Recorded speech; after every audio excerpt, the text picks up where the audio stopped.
Greetings and salutations, gentlemen.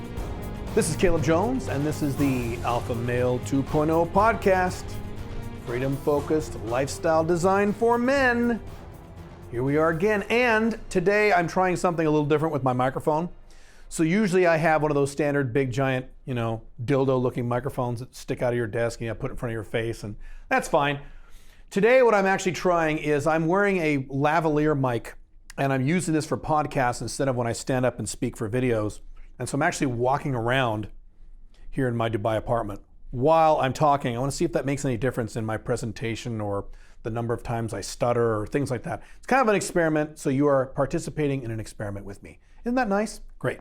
So, one of my favorite scenes in Hollywood history and movie history from the movies that I've seen throughout my life is a scene in the movie The Fugitive. Now, if you don't know, I'm sure you've probably heard of it. Most of you have probably seen it. If you haven't seen it, it's a movie from the 90s where Harrison Ford is this guy who is falsely accused of killing his wife.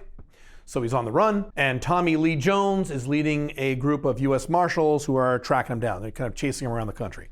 That's the plot of the movie. It's a pretty good movie. But there's a scene in that movie where, and if you have seen that movie, you probably know the scene as soon as you might even know it already. What's the coolest scene from that entire movie?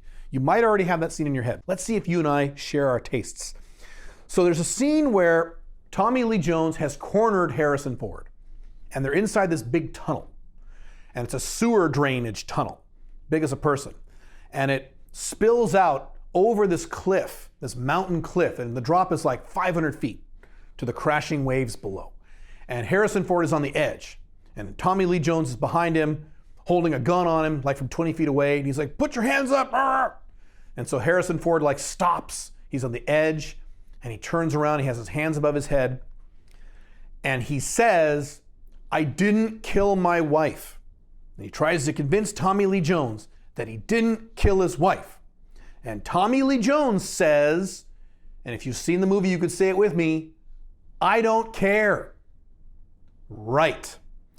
So there are several scenes in the movie where Harrison Ford tries to convince Tommy Lee Jones, "Hey, I didn't do this." There's a scene later in the movie where they're on the phone, and Harrison Ford is like, "Hey, I didn't kill my wife," and Tommy Lee Jones is like, "Look, I am not here to solve a mystery. That's not my job here."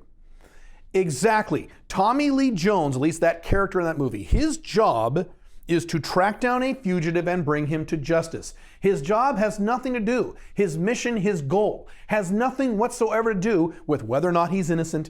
Any of that stuff, that will be figured out by other people. He doesn't care. He doesn't care, and that's my point.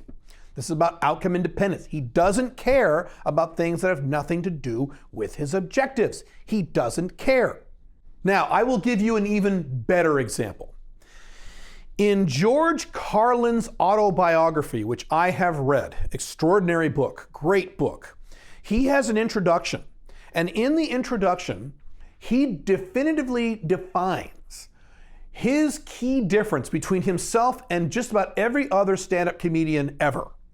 And this is what he says. I'm paraphrasing. This isn't the exact words he uses, but this is what he says. He says, "Look, I am here to observe the world and comment on what I see, and comment on the problems I see the world having as an objective observer." He said the problem with other comedians, and boy is he right about this, the problem with other comedians is that when they do this, they introduce their own bias into it. So they'll say something about homeless or whatever, gun control, or George W. Bush or Donald Trump, whatever it is. They'll say something about some political issue or some issue, and then they will immediately roll into content that clearly shows they have a bias. They care about that issue. They care if that issue goes one way or the other. And he said, "I don't care. I don't have that problem. I don't give a fuck what happens about these issues, the environment, whatever." And if you know George Carlin's material, he's commented on all kinds of issues. But the reason he was so special and so different and so unique and so wonderful to listen to is because you could tell he didn't give in at least most cases, he didn't give a fuck. He didn't care about the topic he was talking about. He didn't have a dog in the fight. He was able to comment on it rationally. And the beauty of George Carlin, one of the many beauties of that man, is that, and I appreciated this even when I was a young man watching him in the 80s and 90s, before I really understood why I like this. He would often attack both sides. He would attack the liberals, the left-wingers, and he would attack the right-wingers. He would attack both equally because he didn't care. He was objective. And I had to rack my brain when I read that about other comedians who would comment on these topics who were also in that category, who were completely objective and just didn't give a shit. And I couldn't come up with one. Even really good ones like Robin Williams, probably the best stand-up comedian in human history, in my opinion, in terms of being the funniest. Even you could clearly tell he was a hard left-winger and he really gave a shit about these topics. George Carlin was amazing and unique in our history, in pop culture history, because he didn't care. And you'll notice that my commentary, if you've read my old blog articles from the Caleb Jones blog, when I would comment on political topics, which I don't do anymore, but when I would comment on them, I would talk about how I don't give a shit. Both sides are usually wrong on most issues, and I would demonstrate how the right was wrong on this issue, and then I would demonstrate the left's issue and demonstrate how that was wrong. And the reason I'm able to do that is because I don't give a fuck. I am the man I preach to be. I'm Alpha Male 2.0, which means I'm outcome independent. I don't care. And the older I get, the less I care. Matter of fact, now that I don't live in the United States, I really don't care. I didn't care when I lived there. Now I really don't care. It's fucking great. Now what's interesting is most men can't do this. Most men cannot do what I just described. Most men cannot look at an issue in society or what have you and just not care about it and look at it objectively and rationally because they care, because they can't help themselves. I'll give you several examples of that. If you watch a lot of YouTube videos, you have probably heard of a guy called The Amazing Atheist. TJ Kirk is his name. It's a YouTube channel that's been around forever, since the dawn of YouTube, and sometimes I'll watch some of his videos. Sometimes he's pretty interesting. He is obviously he is an atheist and he is a left-wing guy. Now, he commented once on one of his videos that he read George Carlin's autobiography, and he tried to emulate George Carlin because he looked up to George Carlin as some kind of iconic guy, which he is. Good for him. But when he read that part in the introduction about how I, George Carlin, can comment on these things and I can give you the real story because I don't give a shit, I don't take sides, I don't give a fuck, TJ Kirk, the Amazing Atheist, would talk about how he tried to do that in his videos, but he couldn't, quote unquote. He just couldn't. He cares. And he's talked about this in his videos. He's talked about how, you know what, man, I've tried not to care. I have tried not to care so I can be that rational, objective guy that George Carlin is, but I just can't help it. I have tried and tried, but I do care. When I talk about socialism or minimum wage or feminists or whatever, I care. And I have to inject my personal political views into my content because I care, even though I don't want to care. And you could see kind of the look on his face when he's talked about this stuff, how he regrets that he can't care.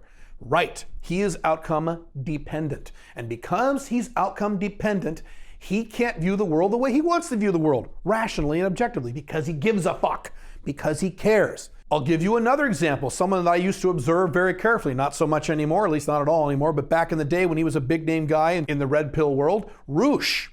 Roosh, as you know, is a hardcore, hard right-wing guy. Today he's now a religious dude. But back in the olden days when he had a blog and he would talk about, fucking women and things like that, he would regularly trash people like socialists and feminists and SJWs and things like that. And eventually he got to the point where he said on his blog, and I think some of his videos as well, he said, I got to stop doing this. I got to stop paying attention to these feminists. I got to stop paying attention to these leftists. I got to stop paying attention to these socialists.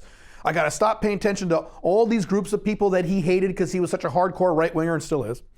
He goes, I have to stop paying attention to this because this isn't good for me. This is not good for my psyche. This is not good for my mental health. I get mad. I get upset. I just have to learn to look at this and either just look at it and ignore it or look at it and just laugh and move on. He goes, I really, really need to do that. And then later he said, I tried, but I couldn't. I couldn't do it. He said literally, and these are his words, I can't help myself. When I see a feminist comment on Twitter, I can't help myself. I have to respond and I have to get into it and I have to do a 3-hour-long video about how horrible feminists are because I hate the feminists. Because he's outcome dependent. He can't help himself. Now, Whether or not you know who Roosh is, I will leave it up to you to determine how happy a man you think he is. I won't comment on that. I will let you decide that for yourself. But my point is, the more outcome independent you are, the happier you are. The reason I am the happiest man I know, and that is a literal statement, that is not an exaggeration, I am the happiest man I know in terms of average level of happiness in a typical day, a typical week, a typical month of my life. I am number one, the happiest guy I know at any age, at any net worth, at any income level. And there are many reasons for this. The primary reason is because I live the alpha male 2.0 lifestyle. I'm non-monogamous. I control my own schedule. I have location independent income. It's fucking great. Alpha 2.0 is fucking awesome. But a core aspect of Alpha 2.0 is outcome independence. And on a scale from 1 to 10 in terms of outcome independence, I am at an 11. I do not give a fuck.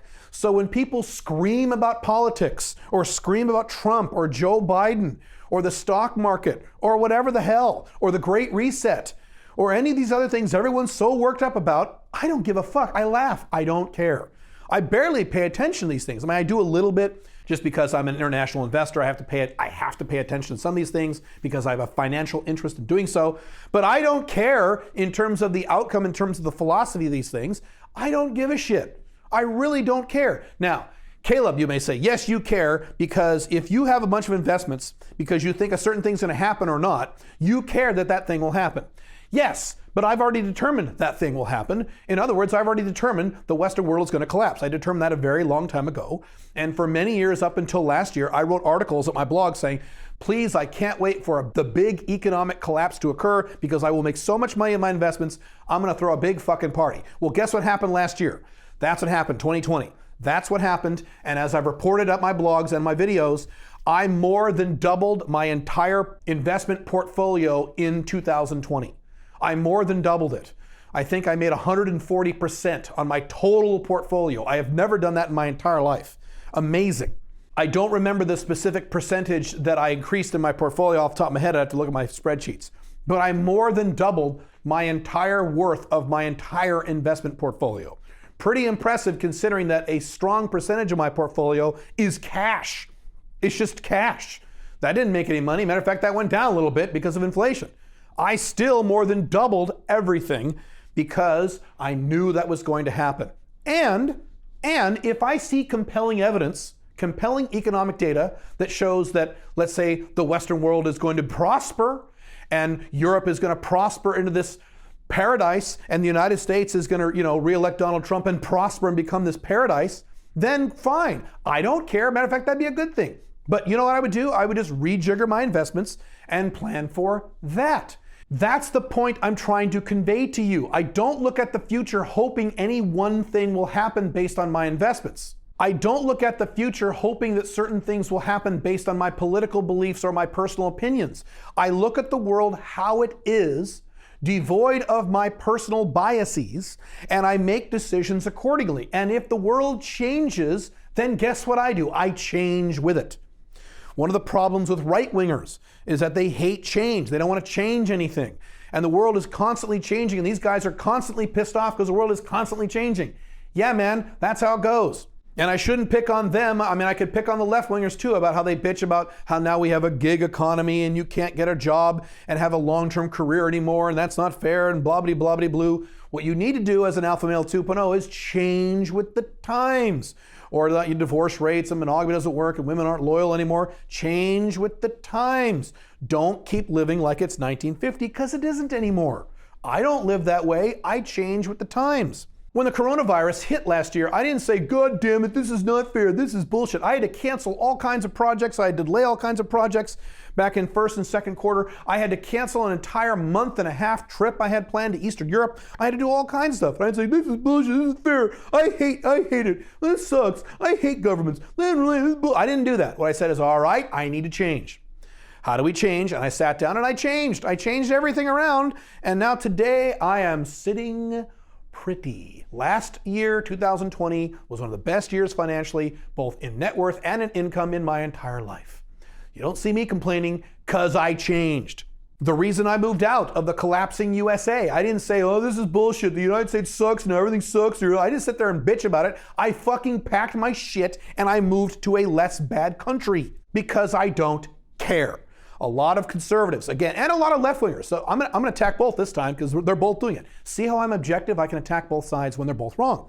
A lot of conservatives in the United States and some in Europe, but mostly in the United States, are like, no, man, we gotta stay and fight. We got to stay and fight the socialists. We got to fight for America. Brr, stupid. America's going to collapse and you'll still be fighting, you dumbasses. Then you have the left-wingers, where whenever I talk about America collapsing or having foreign restrictions or raising taxes or how the economy is going to crash or the banking system or the US dollar is going to collapse, I have left-wingers that come out of the woodwork. No, it's not. It's everything's going to be fine. What the fuck are you talking about? Everything's fine. That's not true. You're just being hysterical. Oh, come on. America's just going through a rough patch. It'll be fine. And they'll stay in America too. Great. You know why? In both cases, the left and the right, it's because they care. They give a shit, and because they give a shit, because they're outcome dependent, they cannot view the world objectively. They just can't. Now, am I saying that if you're an objective person, you have to move out of the United States or Europe or Canada or what have you? No. I have an entire YouTube video that I refer back to a lot. It's called something like the 6 things you must do if you're going to stay in the Western world. So if you want to stay in the United States for the rest of your life, that's fine.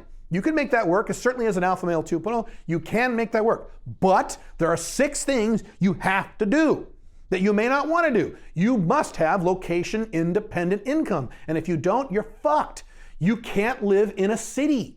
You have to live outside of a city. And if you stay in a city, God help you. If you stay in the United States or Europe and you stay in a city long term, I'm glad I'm not you, but you can't live in a city. But I want to live in a city in the United States. Well, then now you're back to giving a shit, and now you're back to creating future problems in your life. You have to have things like currency hedged investments. And go watch the video. I go through all the 6 things you need to do. So yes, you could stay in the United States, you could stay in the collapsing Western world and be okay as long as you do those 6 things. And if you refuse to do those 6 things, then likely you're not being rational, and likely, not necessarily, but likely the reason for that is you are outcome dependent. You give a shit. You have strong political or philosophical opinions that are coloring the way in which you view the objective world. By the way, this isn't just about moving out of your country or what have you. This is also about relationships and monogamy and things like that. There are guys in my audience and guys I know who agree with me that monogamy doesn't work. That monogamy is an absolute clusterfuck. It doesn't fucking work at all, and they agree.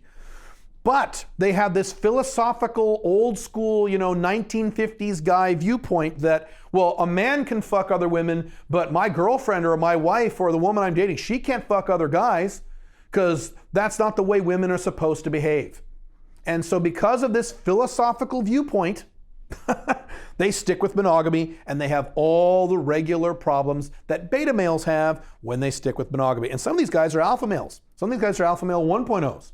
And they wouldn't need to have any of these problems if they just decolored the world from their philosophical opinions. Now, am I saying that having a strong set of political views or a strong set of philosophies is always negative? No.